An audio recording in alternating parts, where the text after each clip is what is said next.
Oiê, tudo certo contigo? Então hoje a gente vai falar sobre cinética química. No nosso dia a dia, basicamente falando, existem reações que são muito rápidas e reações que são extremamente lentas. As reações rápidas são, como exemplo, a saída de um foguete da atmosfera ou a explosão de um edifício, naquelas explosões controladas. Já reações muito lentas, do lado oposto disso, né, estão a formação do petróleo e a decomposição de materiais poliméricos, que muitos ainda a gente não consegue determinar o quanto tempo essa reação de decomposição demora. Então a gente pode fazer uma série de perguntas sobre a taxa de desenvolvimento de uma reação química. Que fatores influenciam a taxa de desenvolvimento dessa reação e como alterar a taxa de desenvolvimento dessa reação, que nem, por exemplo, tornar a decomposição de um material polimérico mais rápido. Essas são perguntas respondidas por essa área que a gente vai ver hoje, a cinética química. Então, o objetivo da cinética química é estudar a velocidade das reações químicas e os fatores que influenciam essas velocidades. E com esses estudos, ela permite fazer com que a gente consiga controlar a velocidade de uma reação, tornando essa reação mais rápida ou mais lenta. Existem duas condições que são fundamentais para que uma reação química possa acontecer. Deve existir afinidade química entre os reagentes, ou seja, eles têm que conseguir reagirem entre si, e eles têm que entrar em contato para que essa reação ocorra. Que nem, por exemplo, se eu colocar a água líquida em contato com o monóxido, que é gasoso, essa reação, além de não apresentar afinidade, talvez eles não estivessem no mesmo sistema fechado. Não ocorre uma reação aqui.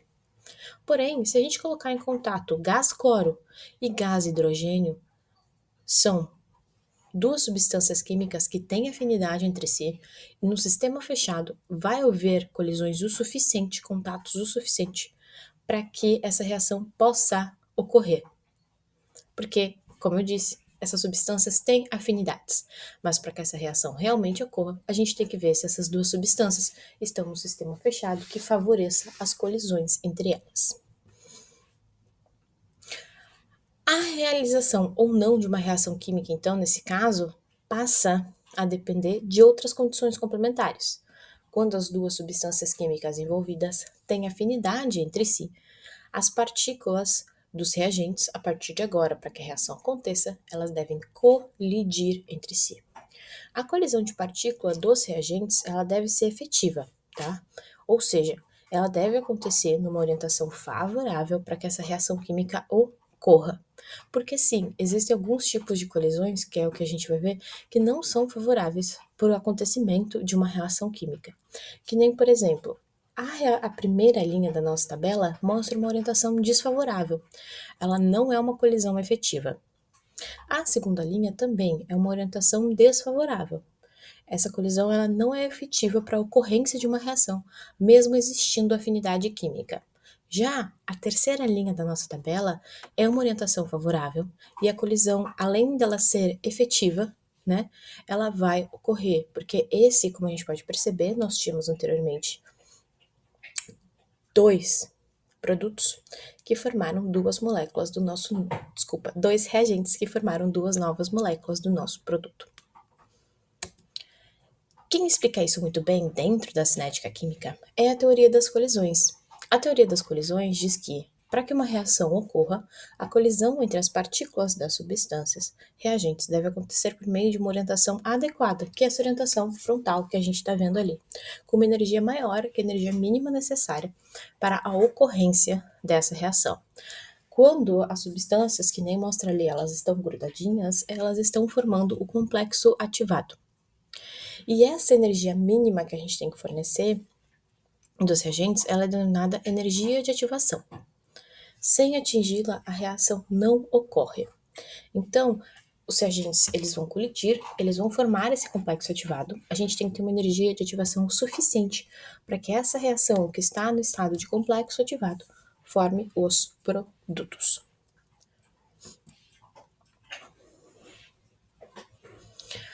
Essa orientação adequada, que nem eu comentei com vocês, que é essa frontal, faz com que ocorra um choque efetivo, tá? E as moléculas elas vão absorver a quantidade de energia mínima necessária, né? A energia de ativação, para a formação do complexo ativado.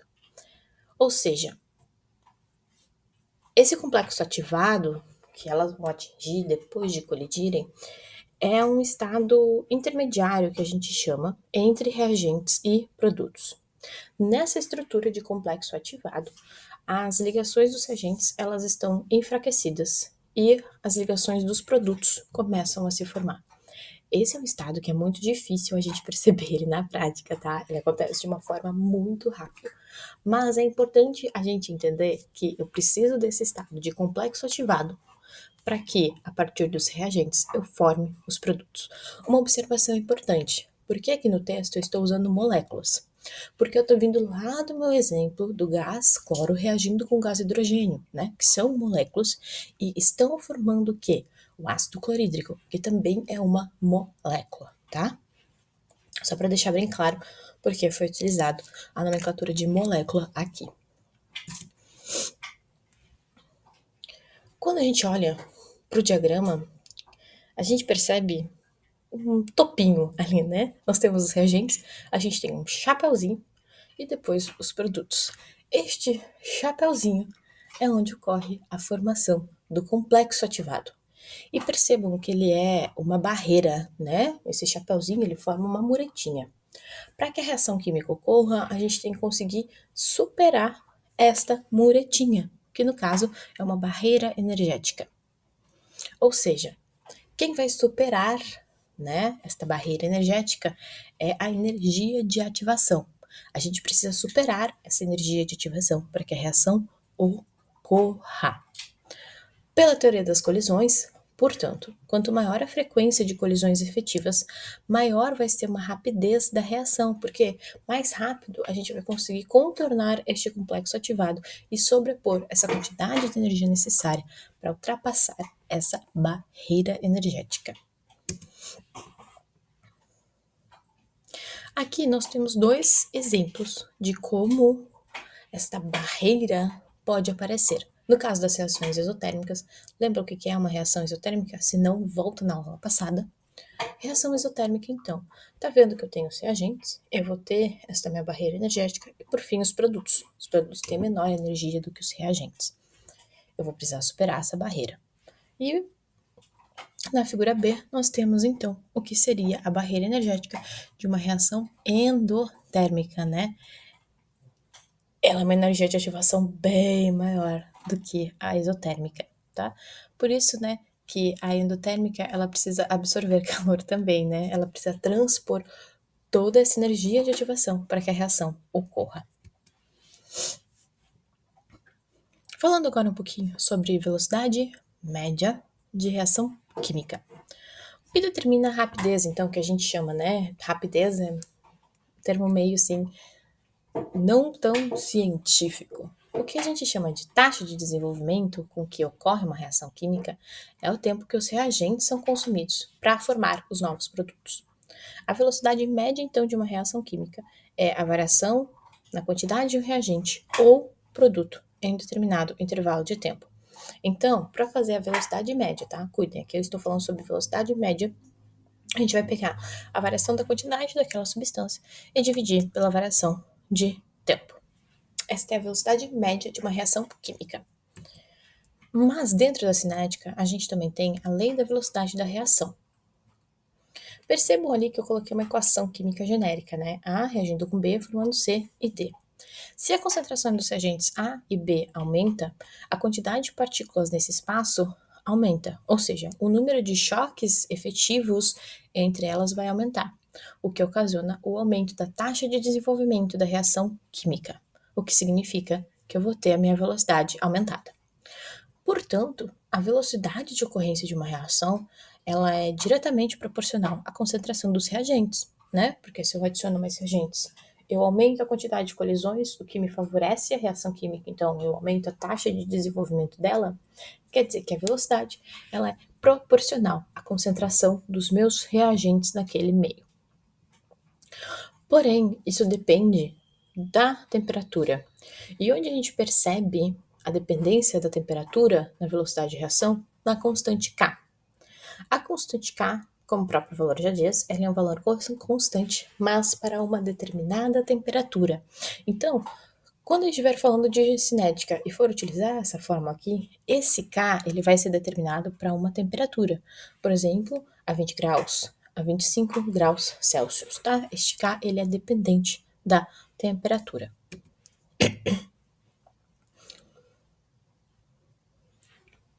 Mas aqui vem um ponto importante. Apenas quando essa reação é elementar, ou seja, ocorre em uma única etapa, é que os expoentes alfa e beta, que nem estavam anteriormente, eles vão ser iguais aos coeficientes da equação química balanceada.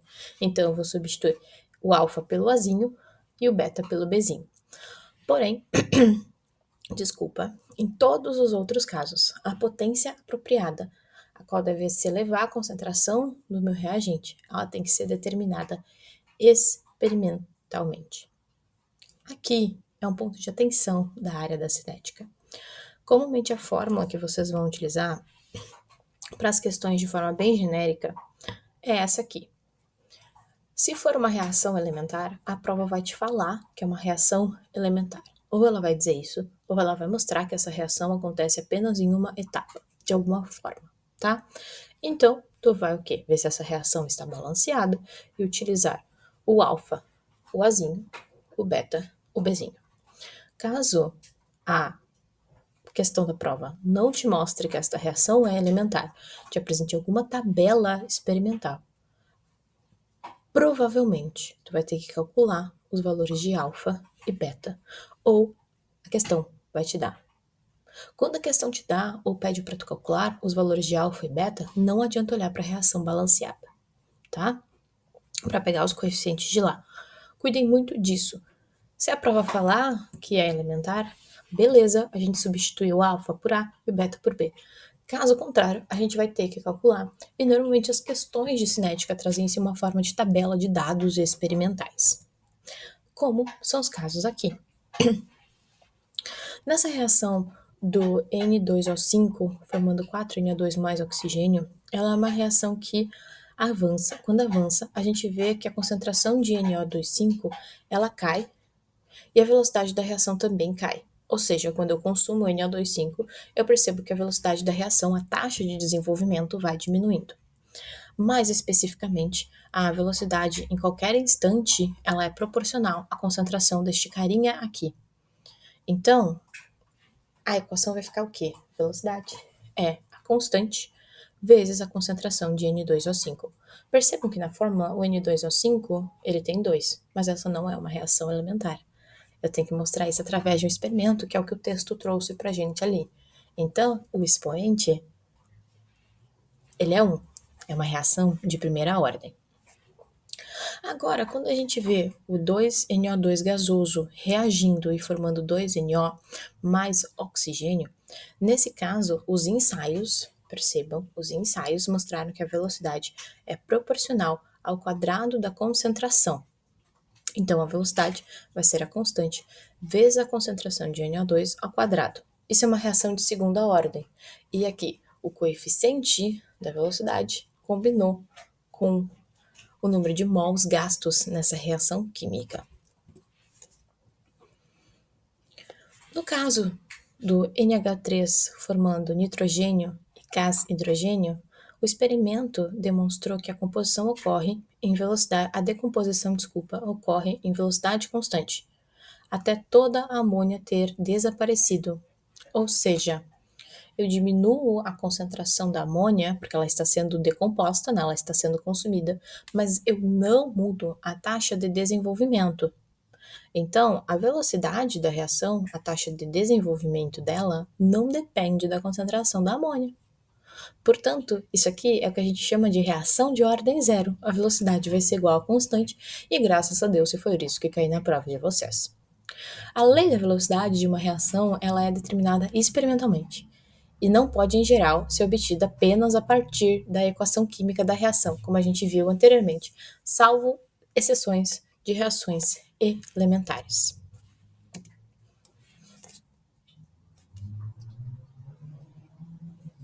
Em outros exemplos de reação, a ordem da reação é a soma de todos os expoentes, todos os reagentes que estão naquele meio. Como na reação redox abaixo, eu tenho iodo, né, reagindo com S2O8.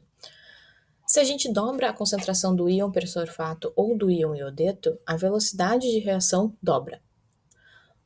Dobrando ambas as concentrações, a velocidade de reação quadruplica.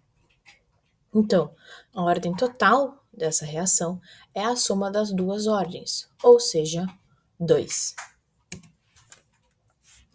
Aqui na tabela a gente tem a forma, né, que a gente vê isso. A gente tem a concentração inicial, na segunda linha nós dobramos a concentração do SO2, então a gente tem o dobro da velocidade. Na terceira linha, nós dobramos a quantidade de iodeto e a gente vê que dobra a velocidade. Muito cuidado aqui, porque isso aqui parece difícil, mas é isso aqui normalmente que cai nas provas de cinética, tá? Dessa forma, com essa tabelinha aqui, para tu, através de dados de experimentos, conseguir, por exemplo, calcular a constante. Beleza? Dito sobre a lei da velocidade, que ela pode ser determinada comumente de forma experimental, aparecendo como está na tabela, a gente vai ver alguns fatores que influenciam na velocidade das reações químicas. A natureza dos reagentes é um primeiro fator que influencia. Quanto maior for o número de ligações a serem rompidas nos reagentes e quanto mais fortes forem essas ligações, mais lenta vai ser essa reação. A concentração dos reagentes, a gente já viu que influencia diretamente na velocidade, né? Quando eu calculo a velocidade de forma experimental, eu percebo se a concentração vai ou não interagir, mas na maioria dos casos que nós vimos, sim, a concentração, ela está ali, né? Ela interfere de certa forma. Quando a concentração dos reagentes aumenta, a frequência de choque entre as moléculas também aumenta. Então, eu tenho uma aceleração, eu tenho um aumento da taxa de desenvolvimento. Ou seja, quanto maior for a concentração dos reagentes, maior a velocidade da reação. Só cuidem, como eu mostrei para vocês ali, com exceção da amônia, né? Que a velocidade só depende da constante. Mas, salvo esta exceção que eu mostrei para vocês, que é uma das poucas, normalmente a concentração dos reagentes vai sim influenciar na velocidade da reação. A temperatura é uma medida de energia cinética, né? Que corresponde ao grau de agitação das partículas. Já falei isso várias vezes para vocês aqui. Quando a temperatura é alta, as moléculas elas estão bastante agitadas, ou seja, a probabilidade de acontecer uma colisão efetiva é bem maior. Por quê? Eu tenho mais colisões acontecendo com o aumento da temperatura, e então eu tenho mais colisões efetivas acontecendo, e portanto eu vou ter um aumento da velocidade da reação. Quanto maior a temperatura, maior a velocidade da reação química. A superfície de contato é outro fator que também influencia na velocidade de reação. Essa condição, ela normalmente afeta apenas reações entre sólidos. A superfície de contato, ela é uma área que fica exposta dos reagentes, tá? Como as reações elas precisam de contato entre os reagentes para que elas sejam efetivas, para que elas tenham colisões efetivas e aconteçam, quanto maior a superfície de contato, maior a velocidade da reação química. Aqui eu trouxe um exemplo que eu acho bem legal, que é o do nosso dia a dia, né? Aqueles remédios efervescentes.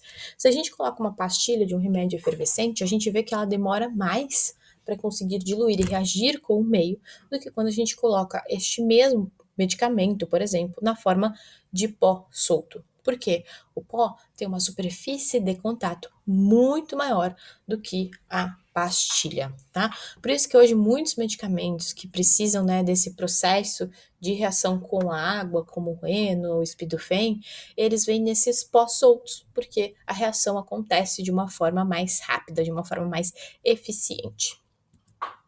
Outro fator que influencia é a pressão. Essa é uma condição que afeta apenas reações com gases. Com o aumento da pressão, o espaço, né, entre as moléculas diminui. Isso a gente vê na prática, na prova na questão de teoria dos gases, né? Quando eu pressiono, eu diminuo o volume. Diminuindo o volume, eu estou confinando aquela mesma quantidade de reagente em um espaço menor. Então, a probabilidade de ocorrência de colisões ali é muito maior. Por isso que quanto maior a pressão, maior a velocidade da reação. Porque como mostra a imagem, olha só, o volume 1, as moléculas estão mais distantes, né? Mas quando eu coloco pressão, eu diminuo esse volume e essa mesma quantidade de moléculas agora está em um volume menor. Então, probabilidade de ocorrência de mais choques, né, efetivos é maior. Por fim, outro fator que influencia é a utilização de catalisadores. Mas os catalisadores, eles têm um ponto muito importante. Um catalisador, ele diminui a energia de ativação necessária para que aconteça essa reação química. Lembra do chapéu? Do gráfico? Da barreira? O que o catalisador vai fazer? Ele vai diminuir esta barreira.